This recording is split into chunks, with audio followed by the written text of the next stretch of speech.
Okay, today I'm going to install a treadle on an 8x12 Chandler & Price old style printing press. First you have to identify whether or not it's a Chandler Price 8x12 old style printing press, and to do this you have to look at a few things. One, that on the back of the press it says Chandler & Price, which this one does. Next thing, to figure out if it's an old style, you can look at the side of the flywheel and you can see that the spokes here have a curve in them. Curved spokes indicate that it's a old style Chandler Price. When the new style Chandler Price line came out in the early part of the 20th century, technology had improved so they could create straight shaft flywheels much more readily, and so they went to that modern advancement, and these old style flywheels with little curves in them were discarded. It's pretty much the same for all machinery from that period.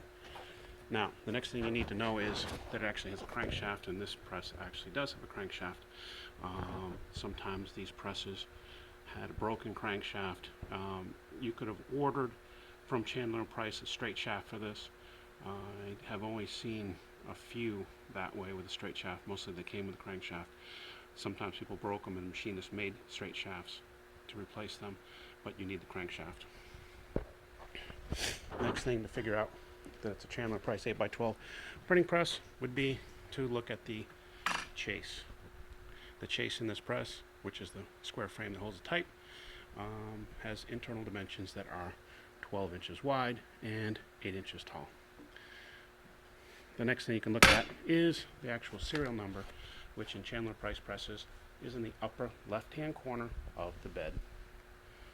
So if we can get in here, we can actually read that this serial number will, if you line it up to the serial number list, which is available online for 8x12 Chandler Prices, it will line up.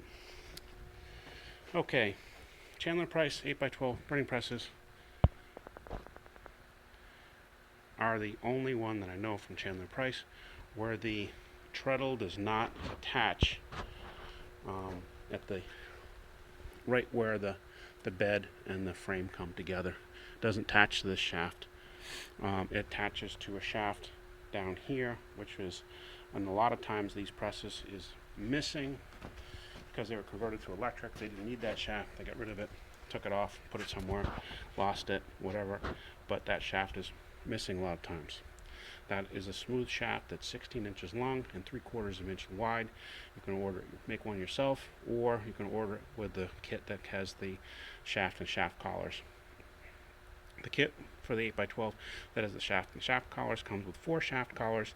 These round little doohickeys here, and you'll tighten one up on the side of the frame on either side of the treadle to keep this shaft from moving away, and one on either side of the treadle to keep that in place. You can tighten these bolts for the U-bolts right down, and on my treadles these are adjustable lengthwise. So the first thing you want to do is make sure the treadle comes to roughly out far enough where it's about to where the front of the flywheel is. So this one could actually come out a little bit more, maybe another inch, but that's about where it goes, but you can have it wherever you're comfortable. The next thing you want to do is adjust the length, and the treadle hook is actually in this kit is a 2-part hook, and there's multiple holes. I'm going to show you from the back side for multiple settings for the height of the treadle. The treadle, this is at the highest setting right now, so the treadle will actually work well if the press is sitting flat on the floor, not up on boards. Most people, like this press came out of a basement or someplace, and it was on those boards, and probably had a motor attached to the back, and a lot of times people ran them out like that way. I've always usually run my little 8x12s on a board on 4x4s, just because it's more comfortable for me height wise. But if you have it on the floor, you want to make sure that the treadle doesn't hit every time on the floor when you go up and down.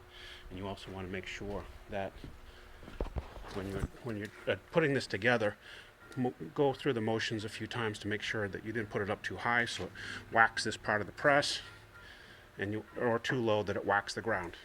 It should kind of work in between there. In the back, like I said, we installed this one with the shaft collars, put the shafts in, tightened these extensions, which make it so you can lengthen the treadle, and tighten that little carriage in the middle that holds the treadle hook on the bottom. Tighten that down, but don't tighten that bolt in the middle so tight that it locks up the treadle mechanism. It should be kind of snug but not tight, and it should move freely when the press goes up and down. We'll give it a whirl. I'm going to turn the press start it off and then start treadling.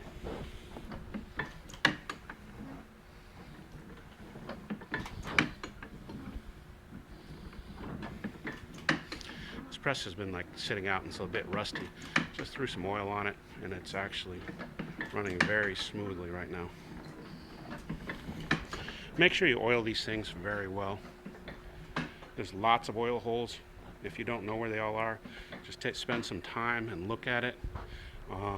At pretty much any place where something moves, there's an oil hole. And it's important that you oil them all. And get the ones that are behind the pinion gear and up and down the back of the press. Oil holes all over the place. So get them all. It'll work. If you have any problems, give us a call. Send us an email. Steve Nelson at Antyke. You can see us online at www.antyke.com, A-N-T-Y-K-E. We also sell these treadles on eBay. We have a store.